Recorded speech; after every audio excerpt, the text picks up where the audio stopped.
Shalom from Israel, I'm Ariel Ben Abraham. This week we're going to reflect on chapter 38 of the book of Psalms by King David.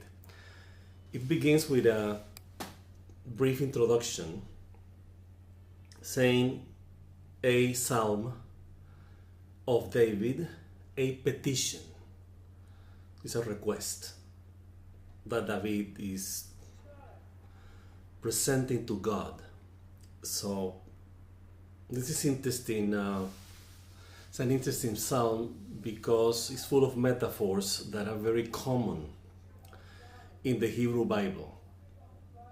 In particular, certain attributes, so to speak, that are given to God. Now, we have mentioned many times in Judaism, God has no form, no body, we cannot conceive him from the human perspective, from our human understanding.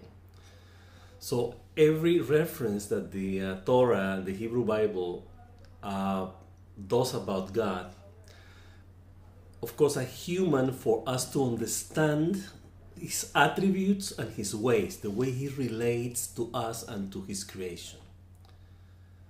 So we have to really pay attention to what is the meaning of these attributes or traits, qualities, means that are attributed to God. We will explain them, of course, because we don't want to understand God as a human, because in Judaism that's inconceivable. We cannot conceive God, again we repeat, we insist, with the human comprehension. We can't. So one day we will give one class about that, because it's really to grasp. It's really difficult to grasp, but we can have some references in our discernment, intellect, and understanding about what these ways and attributes that he reveals in his Torah to Moses, to Israel. What do they mean, really? In other words, what is the function of it? It's not like the meaning of the words. It's what they represent, what they imply. So let's begin with this brief clearing or premise or preamble. Let's go to the first verse. Say, Lord, do not rebuke me in your anger, or discipline me in your wrath. Now, first impression, wrath of God, anger of God. We have mentioned this many times in our blog. Of course, there are paragraphs and phrases in the Torah that we have been gone through in our commentaries on the Torah portion of the week, as well as in the book of prophets, the books of prophets, when these writing refer to God's anger, God's jealousy, God's wrath. The way we understand that, the way the Hasidic tradition understand everything from a very practical way. That's why we adopt that vision, and from that vision we make these comments. Every new things that you hear about what we reflect on here, either the Torah, the prophets, the book of Psalms in this case, are understood from the perspective that the Hasidic perspective, as we were saying before, which would conceive God essentially as good. So it's really difficult to understand that a God that is good, that everything that comes from him is good and for the purpose of goodness, is mentioned many times as a God of wrath, anger, and jealousy. Let's understand it, as we were saying from the beginning, let's understand this from our human comprehension. In other words, if in the Hebrew Bible, including the Psalms, they mention God's anger, how we understand in our human comprehension of what anger means. This is written in a human language, obviously. What does that mean? What do we experience, we ourselves, when we are angry? Separation.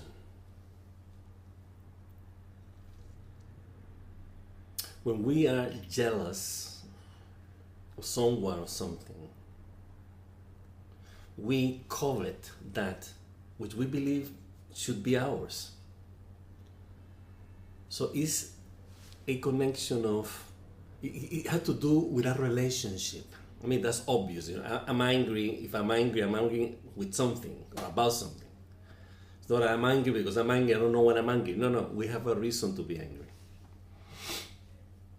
And again, that anger, as well as haughtiness, in this case, we're not talking about God, obviously, we're talking about ourselves.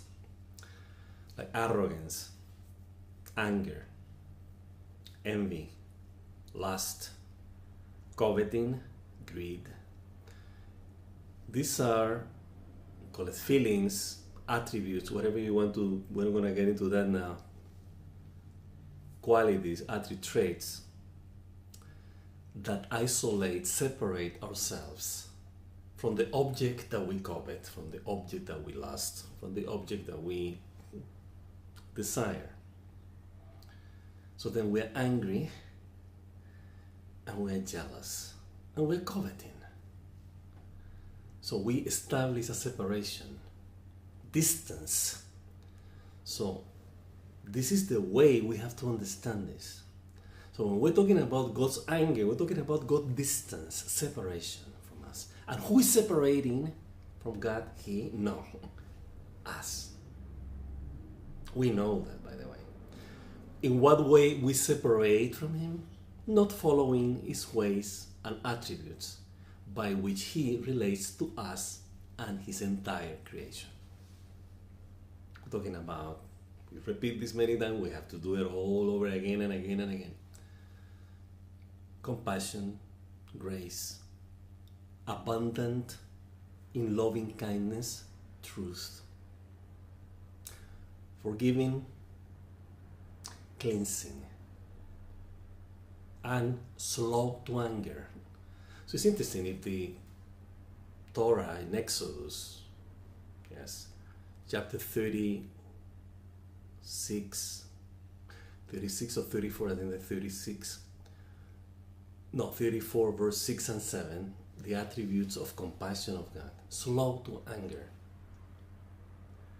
It's interesting, it's like, what is angry if he defined himself, not defined, presents himself to Moses as slow in anger. So it's interesting, it's like, if a person is slow to be angry, why would be angry at all? If he's slow to anger. It's like eventually it will never happen. It's slow. It's not fast, it's not quick, it's not gonna get angry immediately. It's like, it takes time. Now you may say, oh, of course, at some point it really will get angry. That's what I'm saying, it's slow to anger. At some point it will be fast to anger. We may understand it that way. But in this case, we're talking about compassionate, graceful, abundant in loving kindness and truth, forgiving. We're talking about these qualities are opposite to anger, completely opposite. So therefore the conclusion that Judaism has is that God is a loving God. Now, when we say the love of God, everything that exists comes from Him. You have to, as we understand it, it takes to be loving in order to create something and sustain something.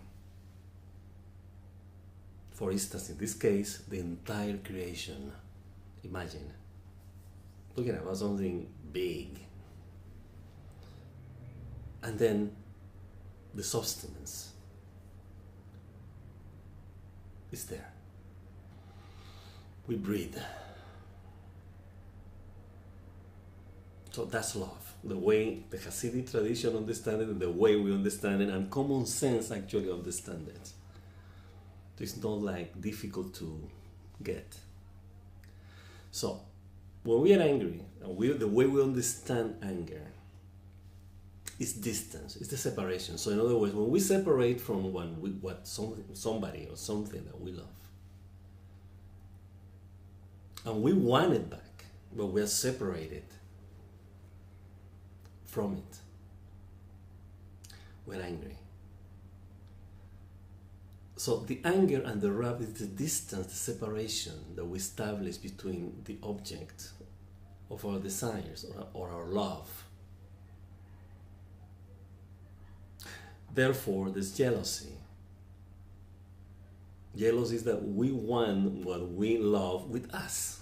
We don't want separation. The jealousy begins when we believe that there's a reason of separation. This woman or this man is looking in the wrong direction. It's like creates separation immediately. It's like supposed to looking at me and her husband and her spouse. She's like, look at me. We all understand this. Now, the relationship between God and Israel, metaphorically speaking, is like that. God is the husband of Israel. So we owe him loyalty. How are we loyal to God? By doing his ways and attributes, emulate him, being like him, so we'll be one with him. That's the idea. So when David is saying, do not rebuke me in anger, it's like, okay, I separated from you. I decided to go on my own egos, fantasies, and illusions, and negative traits and trends in consciousness, which are not part of you, the way you relate to me, God. Well, no, yeah, you're angry with me. Meaning, I am separated. I separated from you. That's what it means. I think that we understand it that way.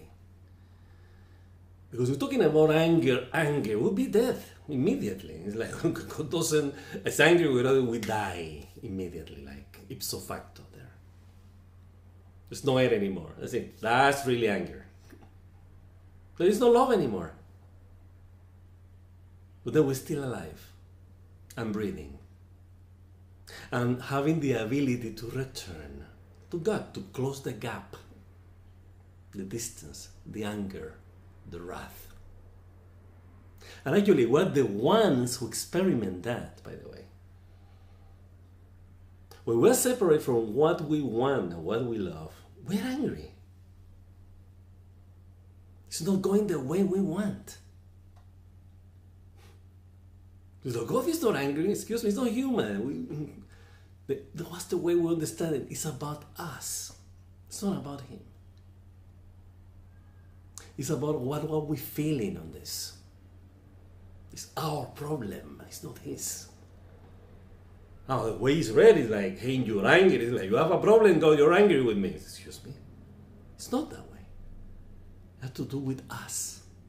So we have to be selfless enough to realize that all the trouble that we have caused in our consciousness, in our lives, in our immediate surroundings, comes from us. We know that, and we have to face it and be accountable for that. Assume responsibility. So David is saying, yes, I made a mistake. I did something wrong. Please do not separate from me. That's the meaning of this line. Yeah, you can show me the ways back. If that's my punishment, whatever it comes, punishment, we're talking about the consequences of my actions. I did something wrong, it's going back to me. That's my punishment. So David is asking, hey, yeah, I made a mistake, it's coming back to me, but you know what? Don't make me feel the distance that I have established, created from you. This is no matter what, so to speak, David is saying, be with me. I don't want to separate from you, even if I sin. We have a problem here. Because the God of Judah is an ethical judge. It's like, it's an ethical God. We say judge, interesting. We're talking about justice, we're doing what is right. Acting for the sake of truth. That's why we have justice. So that's what David is asking. It's a petition. I don't want to feel separated from you, ever. I don't want to. Or discipline me in your wrath, meaning if the consequences of my actions are negative, that I am suffering them, they have become my affliction now. Make it so with me. It's like, yes, I'm suffering, but I want to feel you, that you're with me. I want to know that you're with me. Is it beautiful? It is. It's like, bring me the awareness that no matter what, you are with me. That's it. Verse 2. Your arrows have pierced me, and your hand has come down on me. Now, David is talking about the consequences of his actions. Now, we have said many times that God created good and evil. Evil as a reference to do good. In other words, evil doesn't supposed to be a choice. The reference to choose goodness. Now, when we do the opposite, we choose evil, it has consequences that could come back to us. We know that. The consequences of our negative actions. Those are the arrows that pierced and the hand that is like pushing us down. It's the consequences of our action. Now, why David is attributing this situation to God's hand, God's arrows? Why? Because God created evil for us to choose goodness. So David is giving credit to God, like everything negative comes from you because you also created negativity. So all the afflictions that I have, the arrows that you have, the arrows that you created, that are piercing me, your hand that is coming down to me, that's what he's saying. So forget about this God that is pushing down and, like whipping us. No. We have to be stupid to believe that thing. We know that. Because everything that we do has consequences. So either they're good or they become arrows. Okay? Fine. Verse 3. Because your wrath, your distance, my separation from you, there is no health in my body. Of course. We have consequences. Sometimes it's interesting that David mentioned the body, because sometimes when we do something wrong, we feel it in the body. It's not just in our psyche, in our emotions, our feelings. You feel it physically. It's painful. Yeah. There is no soundness in my bones because of my sin. Nothing good is coming out of my own flesh, my own blood, my own bone marrow because of what I have done. I feel the consequences of my negative actions in my own body.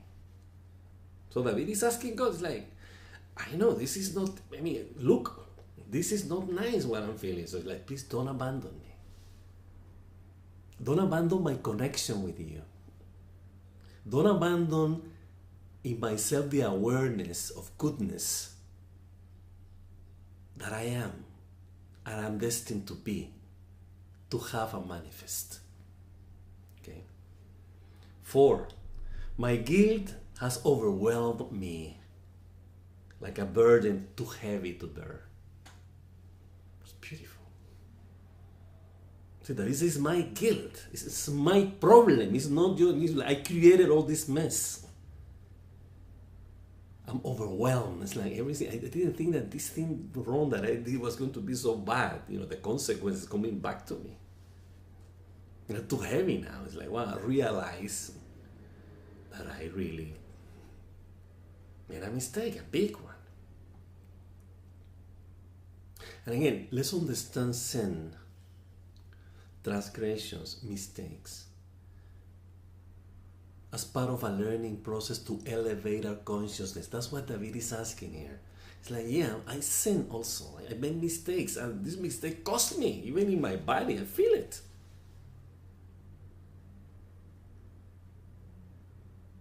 But then the idea is to learn. It's God, make me learn about this. Don't make me do this again. Yes, I mistake. I learn from. Make me learn from it. That's the distance that we don't have, that we don't want to have with God. The distance of our the understanding that He can bear on us after we commit a negative action. It's like, yeah, the punishment is enough. I'm getting the consequences of my actions. But give me the awareness to get off there and keep going. That's what He's asking here. The burden is too heavy to bear. He said, I cannot live in peace anymore. But David is assuming, this is very important, verse 4, my guilt. This is my problem. I created this. Okay? 5.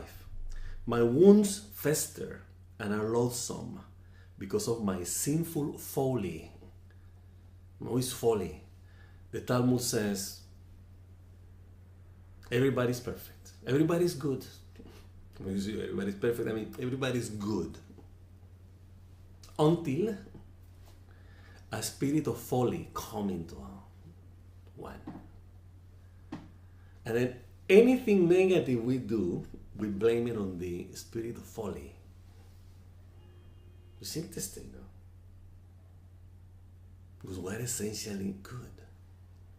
It's that the only way that we do something wrong is that when the wrong idea came into us. Something that is alien to us, it's not part of a goodness that made us do that. We mentioned in previous commentaries the cities of refuge that are in the Torah, in the Hebrew Bible. It's a commandment from God. So you have to create these cities of refuge for the person who committed murder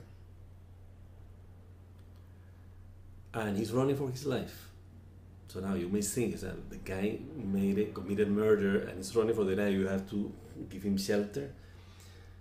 The presumption, and the Torah is clear about that, is that the person didn't commit the murder purposely. The guy was angry. He lost control and he killed the person. It's manslaughter. But the Torah says clearly, the person who does this, I don't repent, I will do it again. This person have to be judged, trial, and killed. I mean, sentenced to death. It's a death sentence.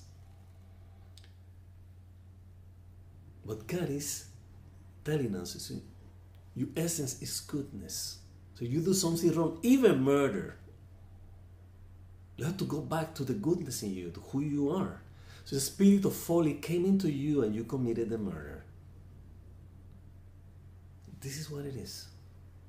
David is saying, if I would be in my own senses, using my common sense and sensitivity, I would have done this.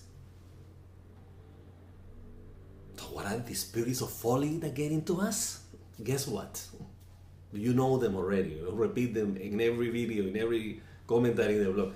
Envy, coveting, anger, haughtiness, wrath, indifference, indolence. The 7 Canaanite nations that we have to conquer, defeat, subjugate in order to live in the promised land, which is in the goodness of life. So we have to get rid of those, so we don't commit a sin or a transgression because of lust, because of coveting, because of greed, because of anger, because of haughtiness. That's it. So, verse 6. I'm bowed down and brought very low. I have fallen very low. All day long, I go about mourning. It's like I'm dead. David is really, really getting the point of the mistake, the transgression that he has committed. I mean, he's aware, like, I'm dead. I feel lonely. I mean, your wrath, my separation from you, God, is killing me. I'm a dead walking man. He feels empty. It's like, where's my goodness? Where's my connection with God? What is my bonding with goodness? It's gone. I'm dead. 7. My back is filled with searing pain. There is no health in my body. He feels it in his own flesh. 8. I'm feeble and utterly crushed. I groan in anguish of heart. He's afflicted. He's suffering. 9. All my longings lie open. Longings, it's like wounds. Open before you, Lord. My sighing is not hidden from you. So when we sigh, so we miss something. Not hidden from you. You can see that I need you. I need my awareness of goodness as my essence and true identity back into my consciousness so that I can overcome what I have done and correct what I have done.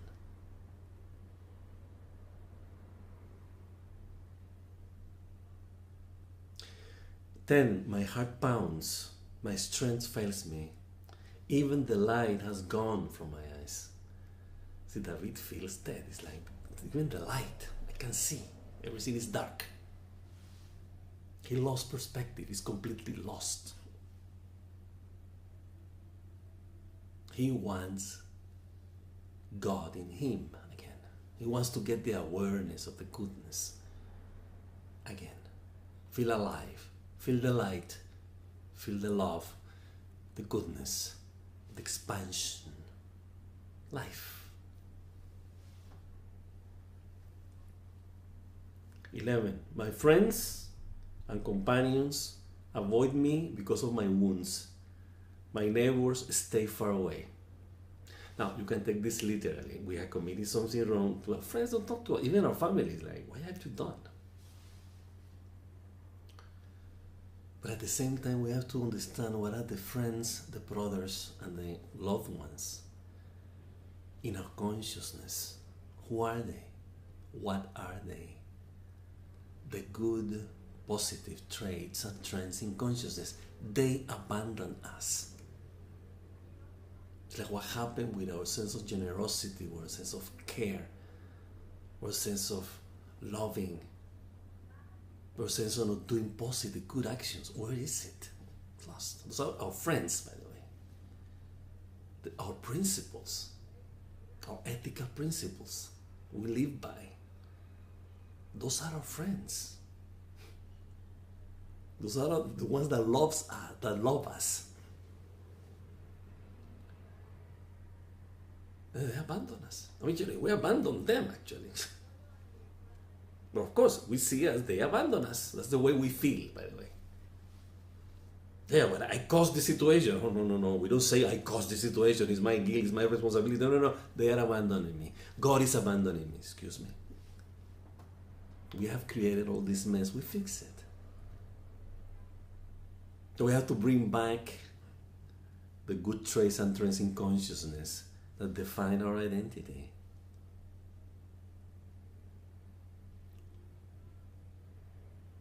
Okay. 12. Those who want to kill me set their traps. Those who would harm me talk of my ruin. All day long they plot and lie. Talking about again the negative traits and trends in consciousness that made us fall, that made us get trapped, get captive in the predicament. So what is the predicament of envy, for instance? The predicament of lust. What about these obsessions, these attachments, these addictions? Those are the traps. What are enemies? Ah, of course, we see them outside also, flesh and bone walking against us. But again, let's try to get all, we have said many times before, we have to see what we have in our consciousness is what we reflect. Okay.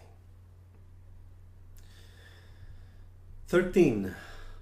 I'm like the deaf who cannot hear, like the mute who cannot speak. We're trapped. We lost discernment. We can't even think clearly. I mean, this happens. When we do something, we lose track of everything. We become stupid, actually. We start doing stupid things because we are not focused, we are not centered in what matters, in what is relevant, the goodness that we need as a reference, the choice to make every moment.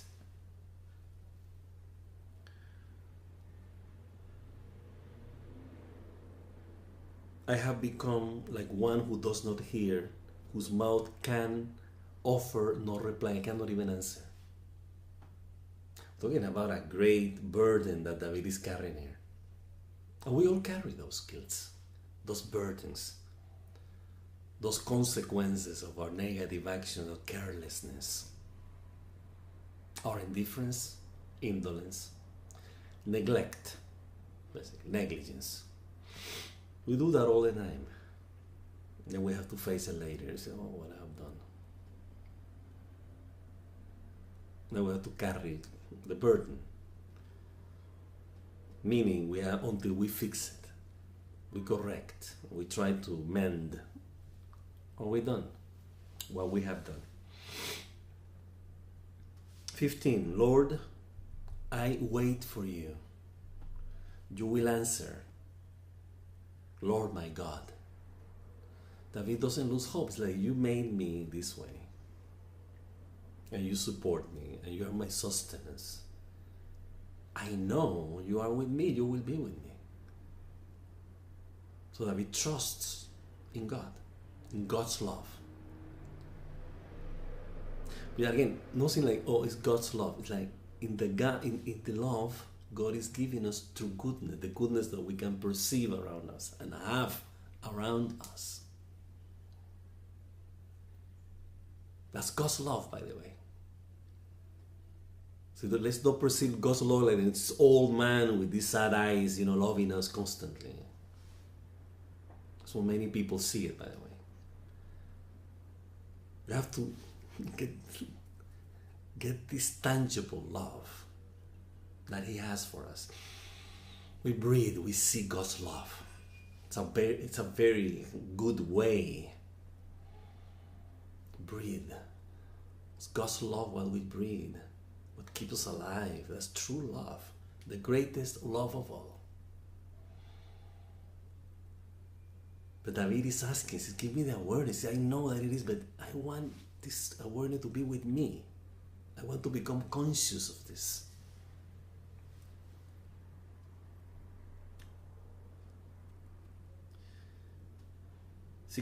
For I have said, do not let them gloat or exalt themselves over me when my feet slip.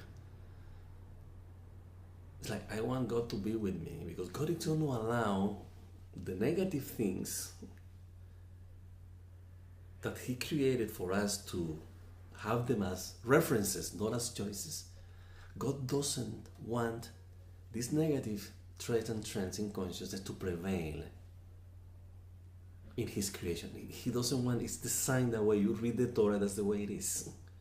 That's the Torah's plan, by the way, in essence.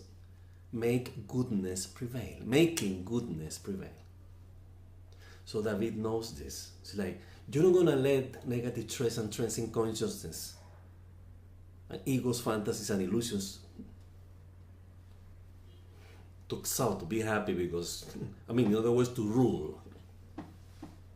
No. I know that. So don't let them cross me.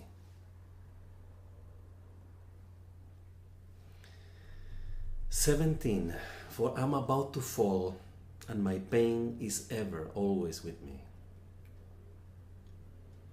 I confess my iniquity. I'm troubled by my sin. So David is admitting. It's confessing. It's not confessing. It's admitting that to himself again. This is about us. It's not about God. Please think this as something that goes in our consciousness and how we get out of it. Talking about the negative things here. We have to admit.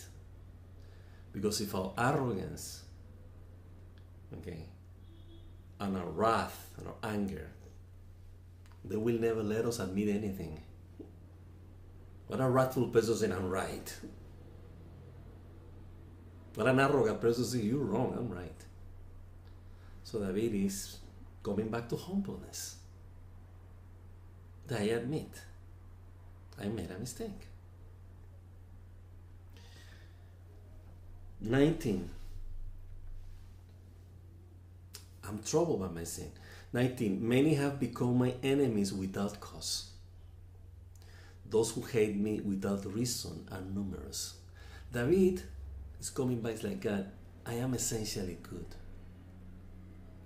So my enemies made me in these negative traits and transcends consciousness, these egos, fantasies, and illusions. Those are the enemies without cause. Why we create them? They don't really have a case against us. We created them. We create our own fantasies and illusions. I'm not there like, hey, I'm here, you know. No. It's everything is our head. We created all these fantasies. We have casinos in Vegas. We have entertainment in Hollywood. We created that. It's not there that, that God put it there. And then we came and, we fall trapped in a movie and on this wall of fantasy and gambling and this kind of thing. He says, no, we create all this. It's like, without cause, we created them. They're not doing anything. We are the one who are putting our consciousness on them and give them the power to rule on us. And made us slaves and servants of their purpose, the same purpose that we created it. It's not something that is outside of us. Now, you may say, of course it's out of us. It's a casino. It's not in my mind. It's there. I say I want to try. Why not? But then, carry the consequences. You lost everything? You want to do it? Then you don't do it again. You learn the lesson. You're not going to do it again. Okay? Now, you decided to do it again and again and lose money and again and again, and then you're stupid, basically. You created an addiction out of your own volition. You wanted to be a slave of gambling and losing and give all your money to casinos. Hey, it's your choice. But then don't complain then. This is opposite to what David is doing here. David is saying, hey, I made a mistake. I'm having the drug. I don't want this. So he's actually detaching himself from these trends in consciousness, these negative things. They have become my enemies. Those who hate me without reason are numerous. 20. Those who repay my good with evil lodge accusations against me, though I seek only to do what is good. David is saying, I have made mistakes, I did something wrong, but hey, this is not my nature. I want to go back, as we were saying before, to who I truly am. The goodness that comes from God. I'm a God's creature. God is good. God is love. God is loving. We're talking about qualities. We're not defining God. Please don't misunderstand this. You're coming from God's love. And that's what we are, by the way. That's the breath that He exhaled on us. Then we act accordingly. We have to recognize, we have to go back to that. That's our returning. That's the closing of the gap. Closing of the distance, the separation we have created from our true source of life. So this Chapter 38 is about returning to God. It's about repentance. It's about getting the awareness of that we learn out of our negative actions. And God is here always for us to go back to Him. So goodness is available. Goodness is not hidden. We can go back to it. It's part of us. We have to get rid of the opposites of goodness. 21. Lord, do not forsake me. Do not abandon me. Do not be far from me. Far from me. Distance. Which at the beginning he called it wrath. Now it's called a distance. You see?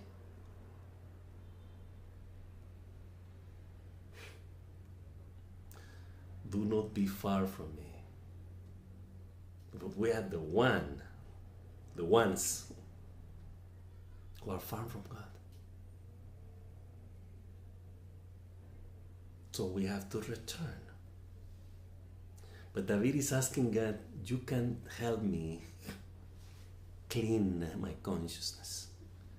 You can help me. You created me. You know how to make me aware of choosing goodness all the time and see evil only as a reference. That's what he's asking. Be with me. Make goodness always guide, lead, conduct every aspect, every thought, every emotion, every feeling, every word we say, every action we do. And there won't be separation from God. God will be always with us, as He is de facto, as a fact. Verse 22 and final verse of this chapter 38. Come quickly to help me, my God and my Redeemer. God is our Redeemer. He redeems us from all the mess that we create. And again, this is about awareness. This is not about, oh, forgive me what I did. You know, no. Let us bring us to the awareness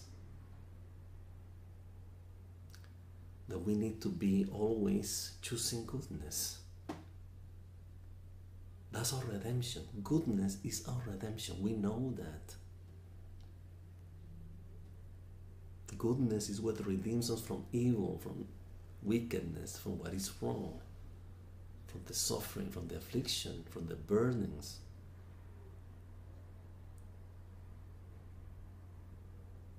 We have to go back to our true essence. We have to find out who we truly are and make choices. Am I my own ego's fantasies and illusions? Am I negative trends and traits in consciousness? Am I? What is my true essence? What is that motivates me to be, to have, and to act? What is behind? What is the motivation behind it? What I think, in what I feel, and what I do. And then we will know who we are. We will know who we are. So with this we finish our reflections on chapter 38 of the book of Psalms by King David, wishing you, as usual, an abundantly blessed week. Shabbat Shalom. And until next time.